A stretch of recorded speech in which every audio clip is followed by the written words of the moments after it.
그렇게 많이 드시면 위는 괜찮으신가요? 자, 비타민C를 메가도스 하신 분의 영상을 보시고 그렇게 많이 드시면 위는 괜찮으신가요? 라고 올려주신 것으로 판단이 되어집니다. 비타민C는 산성물질이잖아요. 그래서 이 산성이기 때문에 나쁜 것이다라고 생각을 하고 있는 거죠. 그런데요, 우리 몸속에서는 비타민C보다 훨씬 더 강한 산이 나오고 있습니다. 어디에 나오느냐? 위장에서 나오고 있죠. 위산, 일명 염산이라고 하는 산이 나오고 있는데, 그렇게 강한 산, 위산, 염산이 나옴에도 불구하고 괜찮습니다. 괜찮은 겁니다.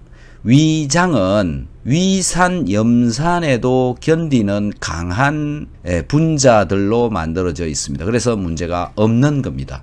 비타민C는 위산보다 훨씬 약한 산입니다. 그래서 많이라고 하는 그 많이가 결코 많은 양이 아닌데, 비타민C를 드시고 힘들어 하시는 분들이 많으시죠. 또 귤이나 오렌지나 레몬이나 이런 걸 먹기만 해도 속이 쓰리신 분들이 있죠. 자, 그러면은 어떤 사람은 비타민C를 먹고 또는 오렌지를 먹고 레몬을 먹고 속이 쓰린 사람이 있는가 하면 어떤 사람은 쓰리지 않는다라는 건데요. 그건 왜 그럴까요? 라는 겁니다. 자, 속이 쓰린 게 뭐냐라는 건데, 자극이 온다는 거죠. 위장에 자극이 온다. 일반적으로 위장이 튼튼한 사람은 그런 자극이 오지 않는데, 위장이 약한, 즉 약하다라고 하는 것의 의미가 뭐냐면은 염증을 가지고 있는 경우에 일어나는 현상이죠. 그래서 염증이 있으시면 자극이 오고 느낌이 오고 이물감을 가지게 된다. 결국은 위를 튼튼하게 만들어야 되는데 그 위장은 왜 염증을 만들게 되었을까요? 라는 겁니다.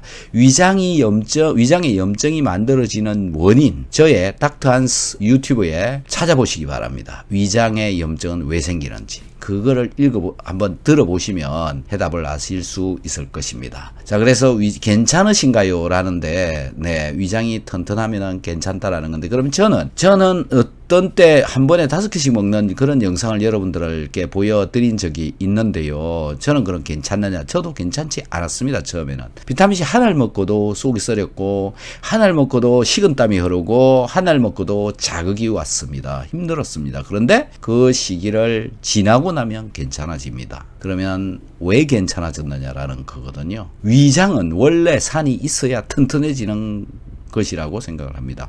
위장에는 원래 산이 있다라는 겁니다. 그런데 그 산이 없거나 부족해지면 위장벽이 망가진다라는 거. 여러분들도 열심히 드시고 위장이 튼튼해졌으면 좋겠습니다. 차근차근 조금씩 드시는데 처음부터 많이 먹으면 힘듭니다. 그래서 조금이라고 하는 것의 양이 얼마냐면요, 0.5g입니다. 비타민C 한 알이 1000mg인데요. 그거 절반이 500mg입니다. 그래서 아주 작은 양을부터 먹으면 되는데요. 작은 양을 먹으려면은 이게 이 비타민C를 분질러야 되는데요. 저는 비타민C가 전부 다 잘 분질러지는 줄 알았습니다. 그런데 안 분질러지는 그 비타민C가 있더라고요. 특히 외국에서 들어오는 그런 비타민C 안 분질러지면 이런 걸로 이게 자르는 거거든요. 여기다가 비타민C R을 집어넣고요. 이렇게 눌러버리면 반 잘라집니다. 이렇게 자르는 게 있고요. 이 자른 것도 먹기가 힘드신 분들이 있더라고요. 그런 분은 비타민C를 이 안에다가 집어넣고 이렇게 해서 돌려버리면 갈려버립니다. 이런 식으로. 네, 이렇게 갈아서 먹어도 된다. 라는 거, 이렇게 작게 조금씩 드시면 될 것 같습니다. 자, 그럼 다음 분 질문 한번 보도록 하겠습니다. 박사님 안녕하세요. 저는 비타민C 고열 용융소금 소화효소제 키토산 먹고 있는데 아직 소화가 잘 안되고 등이 아프고 오목가슴이 막혀요. 이런 글을 써주셨습니다. 제가 이분하고 통화를 한 적이 있는데요. 이분 저하고 통화한 지금 일주일 정도 됐습니다. 영양제라고 하는 것은 보통 3개월 이상은 꾸준히 드셔보아야 됩니다. 이분 지금 일주일 드시고 이렇게 좋아지려고 한다는 것은 사실은 뭐 아직 너무 기대가 큰 거죠. 약처럼 먹으면 딱 안 아프고 이런 게 아닙니다. 꾸준히 더 많이 드셔 보시고 나서 네, 이런 글을 올려주셔야 제가 대답을 할 수 있을 것 같고요. 일단은 아직 시간적으로도 안 된 것으로 느껴지고요. 그리고 얼마를 어떻게 먹고 있는지 제가 지금 잘 모르는데 그런 부분들도 있을 것 같습니다. 그래서 시간을 조금 더 보내시고 다시 한번 네, 문의를 해주시면 고맙겠습니다. 조금씩 자주 먹는 건 당뇨에 어떤 영향을 줄까요? 조금씩 자주 계속 먹는 거가 당 농도에 어떻게 영향을 끼치느냐 이런 질문인 것 같은데 제 생각에는 그냥 한 번에 먹을 때 식사째 때 제 시간에 먹고 한번 혈당이 올라갔다가 다시 내려가는 네, 그리고 꾸준히 조절되어지는 이런 게 더 맞을 거라고 생각을 합니다. 한번 왕창 올라갔다가 많이 안 내려가고 그냥 이렇게 가고 있다 이런 말씀이신 것 같은데 당뇨는 비타민C 당뇨 이렇게 한번 다른 영상을 검색을 한번 해보시면 좋을 것 같습니다. 어쨌든 자주 먹는 것보다는 한번 식사 때 제대로 에너지를 넣고 간헐 단식 하는 것이 저는 당뇨에 유리하다고 보는데 간헐 단식을 또 하게 되면 저혈당을 또 만나게 되거든요. 그래서 그 저혈당을 피할 수 있는 방법이 무엇인가라는 건데 내 몸에 있는 것을 갖다 쓸 수 있도록 만들어 주면 되는데 당뇨가 오는 이유 두 가지가 있다. 인슐린 저항성이라고만 얘기를 하고 있는데 인슐린 저항성뿐만이 아니라 글루카곤 폭주라고 해서 글루카곤이 가다 분비되고 있는 경우도 당뇨를 초래를 할 수가 있습니다. 그래서 글루카곤 가다 분비가 되어지지 않도록 하는 것이 중요하죠. 그럼 글루카곤을 가다 분비되지 않도록 하는 방법이 무엇인가라는 건데 몸을 건강하게 만드는 겁니다. 기본적인 거 물 잘 마시고 공기 숨 잘 쉬고 운동 잘해야 되는 거죠. 그 다음에 식이섬유질 많이 먹는다라는 겁니다. 식이섬유질. 그래서 이 식이섬유질을 먹게 되면 식이섬유질이 담즙산을 붙잡고 직장까지 가지고 내려가 주기 때문에 글루카곤을 분비를 하는 것을 일부 조절을 할 수 있도록 도와줍니다. 식이섬유질 꼭 좀 챙겨 드시고 대표적인 식이섬유질이 키토산입니다. 그래서 키토산과 비타민C를 같이 먹고 당뇨 조절하는데 좀 도움이 되었으면 하는데 이것도 이제 잘 되는 사람이 있는가 하면 또 별로 효과를 못 보는 사람도 있기도 합니다. 하지만은 해볼 가치는 있고 누가 되고 또 누구는 안 되고 이거는 잘 모릅니다. 해봐야 알 수 있다라는 거죠.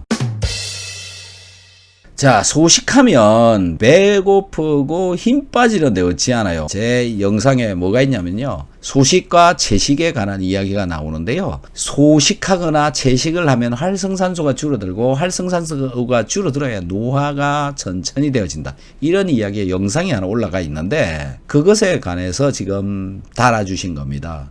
자, 그러면은 저 소식 채식은 누구한테 해당되는 얘기냐라는 건데요.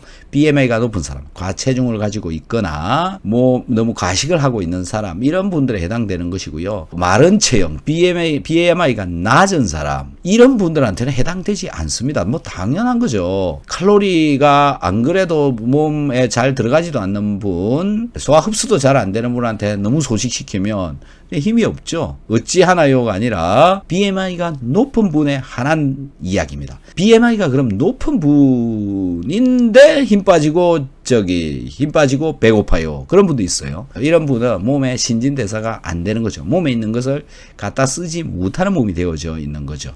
그런 분한테 바로 권해주는 영양제가 바로 비오유키소입니다. 비오유키소를 한 달 아니면 3달 정도 쭉 꾸준히 해보시면 내 몸의 신진대사가 굉장히 촉진이 되어집니다. 그래서 다시 힘이 생깁니다. 왜? 조금만 먹어도 에너지로 바로 쓸 수 있기 때문에 그렇죠. 다음 분 또 봐보겠습니다.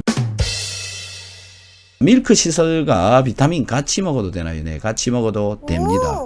하지만 저는 비타민C는 식전에 먹고요. 밀크 시설은 식후에 먹습니다. 오늘도 3알 먹었습니다. 변이 너무 좋아집니다. 밀크 시설은 그냥 영양제입니다. 우루사 이런 것들하고 같은 건데요. 약이 아닙니다. 같이 드시는 것도 괜찮습니다. 선생님, 저는 양계장을 하는데 요즘 닭장 들어가면 38도예요.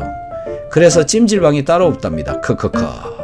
어찌나 땀을 많이 흘리는지 오늘 살짝 어지럽더라고요. 그래서 비타민C 더 먹고 소금물도 보충하니 한결 좋아졌습니다. 이게 다 박사님 덕분입니다. 아유 감사합니다. 축하드립니다. 이런 분한테는 또 박수 한번 박수 한번 쳐드려야죠. 여러분도 박수 한번 쳐드리기 바랍니다. 전 하루에 비타민C 1000ml 8개에서 9개 정도 먹기 시작한 후 정말 소화가 미친 듯이 잘 됩니다. 수십 년 터림 대장 소리 듣고 소화 안 되고 고생한 세월이 너무 억울하네요. 지금은 먹는 게 자신감이 넘칩니다. 다니엘 김이라는 분, 이분 제가 본 지 한 오래됐습니다. 한 2달, 3달 정도 된 것 같아요. 네. 좀 시간이 필요합니다. 제발 조금 뭐 한 일주일 드시고 효과가 있네 없네. 그런 말씀 제발 좀 안 했으면 좋겠습니다. 꾸준히 잘 좀 드시기 바랍니다. 비호육해소 한지 2달 돼 갑니다. 저는 장누수와 불면증, 소화, 수족냉증, 생리통 등 안 좋았던 것들이 너무 좋아지고 있어요. 당연 시도 때도 없이 찾아오는 방구차, 가스차도 오고, 네, 설사 변비 불편함도 거쳐갔지요. 내 몸 반응에 조절하면서 염독에도 수시로 체크하고 신경 써서 했는데 자연 치유라는 것 내가 실감하고 내 주치는 바로 나 닥터한스 짱 영상 공부 최고. 네 감사합니다. 네 너무 가분한 칭찬을 해 주시는 것 같습니다. 고맙습니다.